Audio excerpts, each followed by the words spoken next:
Dans l'est de la RDC, plusieurs personnes ont été tuées lors d'un bombardement à Massissi. Elles ont été inhumées ce jeudi lors d'une cérémonie organisée par le groupe armé M23 qui a accusé le pouvoir de Kinshasa d'être à l'origine de la frappe. Reportage d'Amani Alimassi, Dadi Songozo, récit Lou Bureau, Gaylord Longo.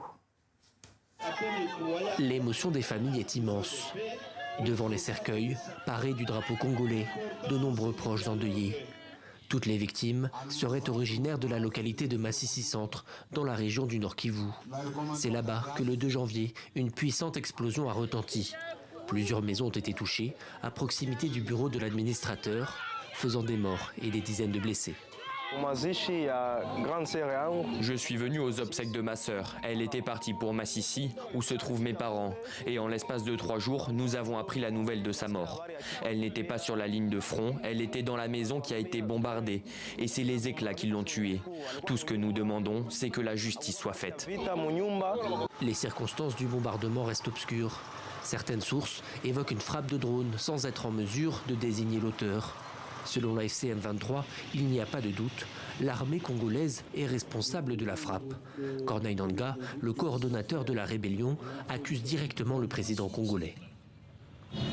Une fois de plus, M. Tshisekedi et son régime tribal a tué. Il a tué sans voir.